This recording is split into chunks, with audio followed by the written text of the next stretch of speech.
Hi, wonderful souls. Are you okay? Today I'm going to talk about the fact that this has taken a bloody long time, isn't it? It seems to be taking a long time. I'll tell you all about it on the other side.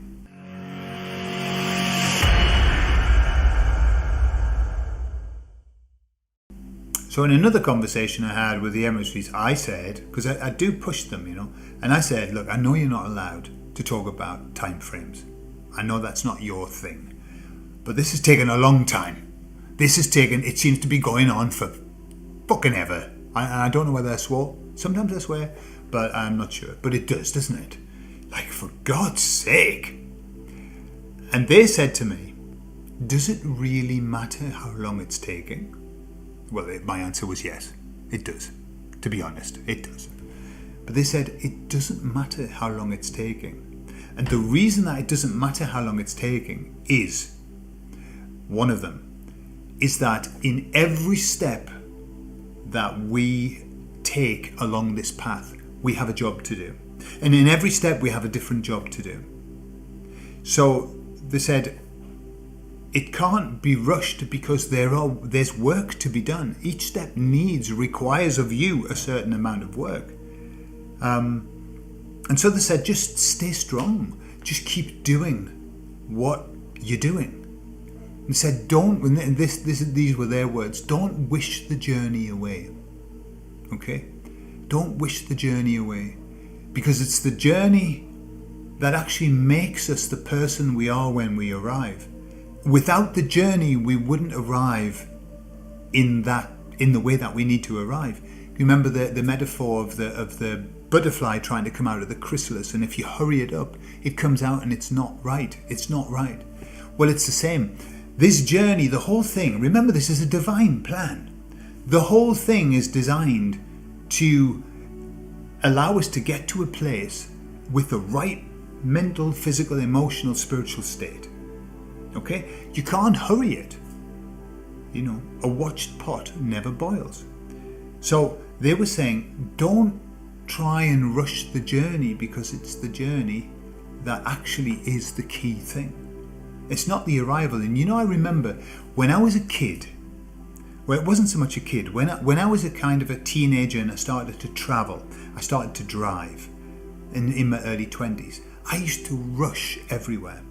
If I was going to go to Scotland to visit my sister or whatever, I would drive non-stop. And I would drive just, and then I would get there and I wouldn't know what to do. Like, oh, I'm here now, what do we do? Instead of actually enjoying the journey, and I was like that for years. It was like I was always in a hurry to get there. And then when I got there, I didn't have a fucking clue what I was going to do when I got there. And I think that's kind of where we are and where I am, and there's still a part of me that's going, come on, let's have this done. Let's let it be over. When in fact, it's this journey that's making us stronger, hardier, more loving, more accepting, more capable. Yeah? And so the journey is everything. In the hero's journey, that's why it's called the hero's journey, not the hero's arrival, not the hero's ending. It's the hero's journey. And so I suppose we've got to embrace the journey. It's a beautiful thing. There's another story of the way that life is, the way that society has inculcated this horrible way of looking at things.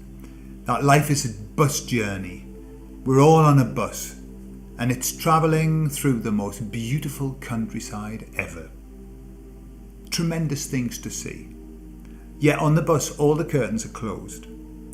And all of the people on the inside of the bus spend the whole time arguing about who has the best seat, who's the most important, who's wearing the nicest clothes.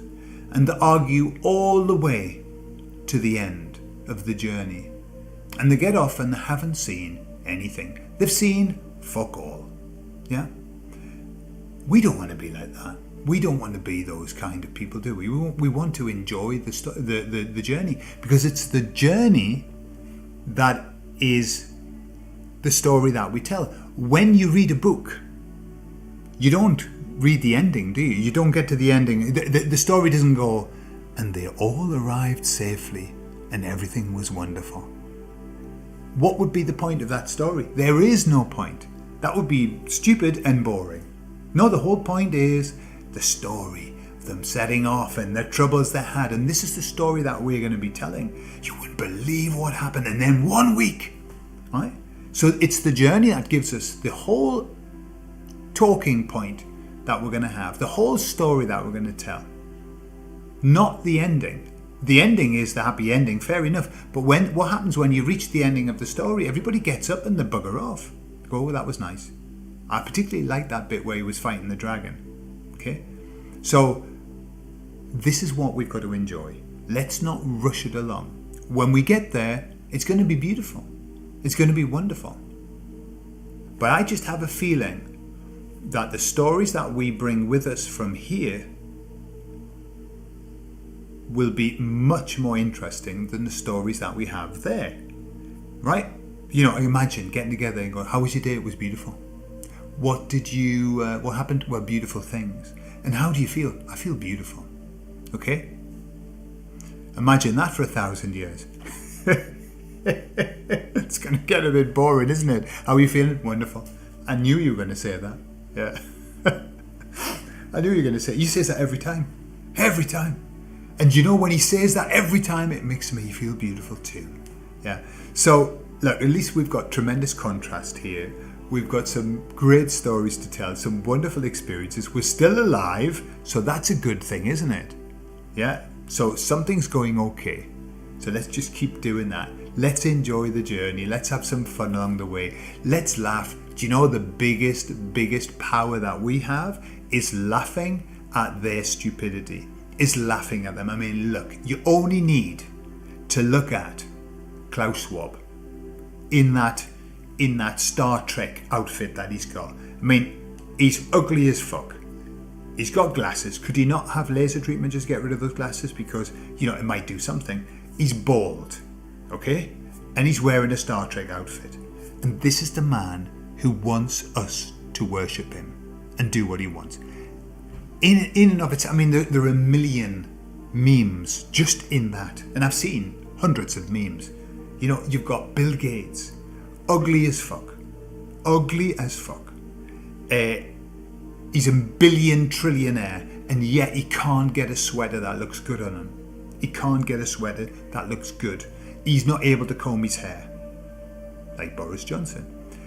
These people are open to ridicule because they are so stupid. And our power is to laugh at them, to laugh at what they say, to laugh at what they do, and to laugh at them. They don't deserve any other than our humour, our mocking, because they've opened themselves up to that. So that's how we get through this. We get through it laughing. As my mate used to say, how are you today? And you go, he said, can't stop laughing, mate. Can't stop laughing.